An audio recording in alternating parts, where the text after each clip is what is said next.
if we wanted to be a good trader, we need to have multiple screens? I have one screen, probably trying to impress some girls. Yeah. So stay away from courses and stay away from multiple screens. We're all unique people, so we have to create our own strategy, which is best for us. So I think that's really important, that people be able to develop a strategy and a system that works for them. So that's what I did, and basically it took me a long time. Is there any secret that you wanted to share with us? Because definitely I wanted my viewers to know the secret behind your success.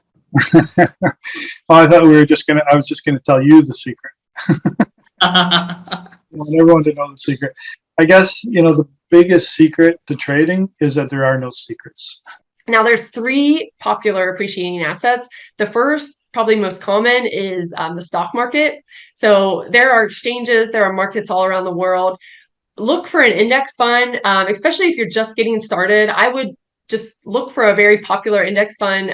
I think too many people are searching for the magic answer, and it's got to be a global, always make money in all conditions, up, down, sideways. I have never found that.